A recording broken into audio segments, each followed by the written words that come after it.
آنکھوں سے معذور بمقابلہ نیتوں سے معذور. کالم نگار Syed Sardar Ahmad Pirzada, the first blind journalist of Pakistan. Email saafsaaf@life.com. Email saafsaaf@live.com. ویب بلاگ www.saafsaaf.blogspot.com.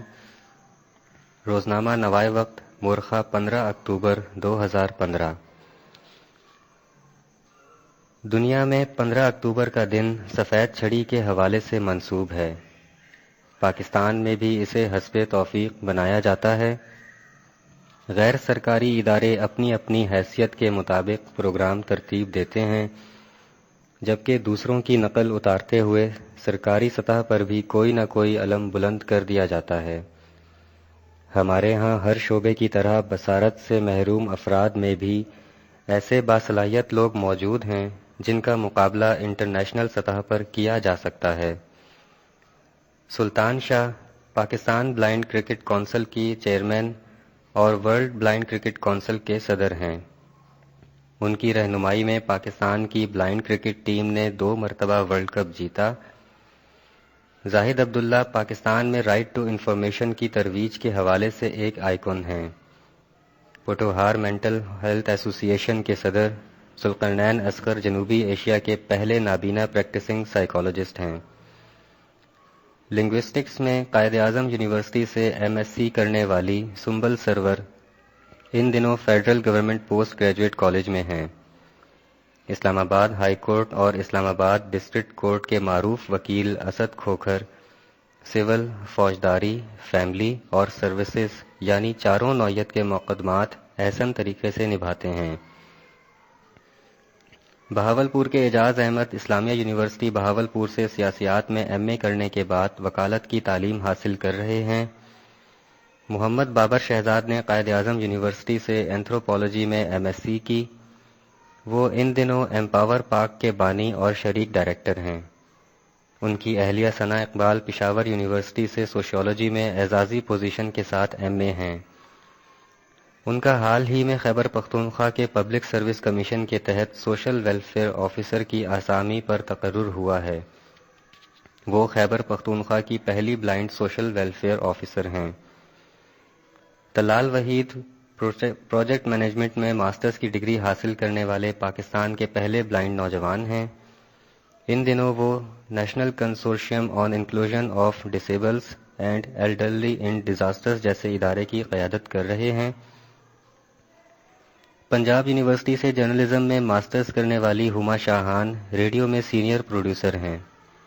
امارہ انور نے National University of Modern Languages سے MBA کیا اور آج کل پاکستان کی بلائنڈ کمیونٹی کے لیے کمپیوٹر تعلیم عام کرنے کے مشن پر لگی ہوئی ہیں. وہ سلمہ مقبول، کیپٹن مقبول اور سائمہ عمار کے ادارے PFFB سے وابستہ ہیں. پروڈیوسر علی کائرہ PTV کے شعبہ حالات حاضرہ میں بھرپور کام کر رہے ہیں. PTV کے شعبہ IT میں ہی IT کے ماہر محمد فرقان بھی اپنے فرائض سر انجام دے رہے ہیں. عالیہ ظفر اسلامیات اور اسپیشل ایجوکیشن میں MA کرنے کے بعد اسلامیات میں MPhil کر رہی ہیں اور سرکاری گرلز کالج میں وزٹنگ فیکلٹی ممبر ہیں. بہاولپور کے عادل رشید نے انتہائی نامناسب حالات کے باوجود MA انگریزی کر لیا ہے. ڈاکٹر راجہ عامر حنیف اور پروفیسر بلال ستی سرکاری کالج میں تاریخ کے نامور استاد ہیں. نوجوان پروفیسر ندیم کالج میں پڑھانے کے ساتھ ساتھ کتب جمع کرنے کا شوق رکھتے ہیں اور ہزاروں کتابوں کی لائبریری کے مالک ہیں. کراچی میں تحقیق و تدریس سے وابستہ ڈاکٹر ممتاز عمر کو نظریہ پاکستان کونسل کی طرف سے گولڈ میڈل مل چکا ہے. حافظ نسیم الدین نیلام گھر سمیت کئی پروگراموں میں کوئز کے مقابلے جیت چکے ہیں اور پاکستان کوئز کمیٹی کے بانی صدر بھی ہیں. پروفیسر الیاس ایوب وادی کشمیر میں علم کی روشنی پھیلا رہے ہیں. انہوں نے میرپور میں بلائنڈ طلبہ کی جدید تعلیم کے لیے بہت بڑا تعلیمی ادارہ عقاب بلائنڈ اسکول کے نام سے قائم کر رکھا ہے. محمد مقصود انجینئرنگ یونیورسٹی ٹیکسلا میں فرائض سر انجام دے رہے ہیں۔ ارشد قاسمی گلگت کے نوجوان ہیں۔ اس دور افتادہ علاقے میں مشکلات کے باوجود وہ بلائنڈ افراد کی فلاح و بہبود میں لگے ہوئے ہیں۔ ملک نصر پاکستان کے نامور میوزک ڈائریکٹر ہیں، جنہوں نے بہت ہی مشہور گانوں، ڈراموں اور فلموں کی موسیقی ترتیب دی ہے۔ ان کا شمار انٹرنیشنل لیول کے میوزک ڈائریکٹروں میں ہوتا ہے۔ بہترین شاعرہ اور ڈرامہ نگار روبینہ شاد نے انٹرنیشنل اسلامک یونیورسٹی سے اردو میں ایم اے کیا اور ان دنوں وہیں وزٹنگ فیکلٹی ہیں۔ اس سلسلے میں انہیں بہت سے ایوارڈ بھی مل چکے ہیں۔ پنجاب یونیورسٹی کی انسٹیٹیوٹ آف ماس کمیونیکیشن سے اعلیٰ تعلیم حاصل کرنے والے سلمان صدیقی صحافت میں اپنا نام پیدا کر رہے ہیں۔ شہزاد جاوید پاکستان میں بلائنڈ افراد کے لیے مختلف امدادی ٹولز تیار کرنے والے ادارے کے سربراہ ہیں۔ وہ کسی سرکاری سرپرستی کے بغیر یہ کار خیر جاری رکھے ہوئے ہیں۔ پنجاب یونیورسٹی کے نوجوان سلمان ارشد باشعور نوجوان ہونے کی وجہ سے عملی سیاست میں بھی بھرپور حصہ لیتے ہیں۔ لاہور کے تاب عرفانی کو کون نہیں جانتا، جو کئی دہائیوں سے کتب کے ذریعے علم کی روشنی کا مرکز ہیں۔ تالش طور کا نام بہترین منتظم، ادیب اور شاعر کے طور پر لیا جاتا ہے۔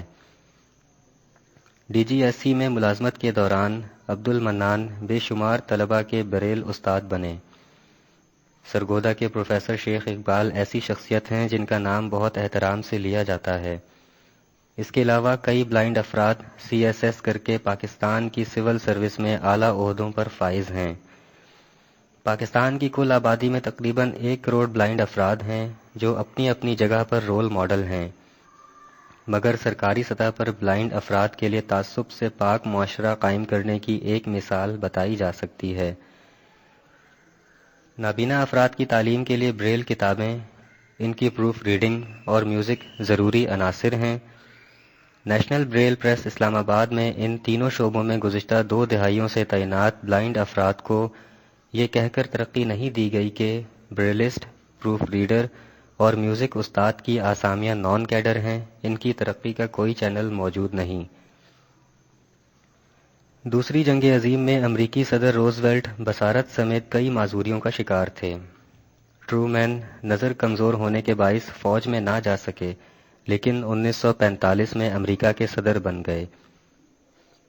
عبد الرحمان واحد بلائنڈ تھے لیکن 2001 میں انڈونیشیا کے صدر تھے۔ ڈیوڈ بلنکٹ بلائنڈ تھے مگر 2007 میں برطانیہ کے وزیر داخلہ رہے۔ ڈاکٹر طہا حسین بلائنڈ تھے مگر 1950 میں مصر کے وزیر تعلیم تھے۔ سب سے بڑھ کر یہ کہ حضرت عبداللہ بن ام مکتوم رضی اللہ تعالی عنہ نابینا صحافی تھے۔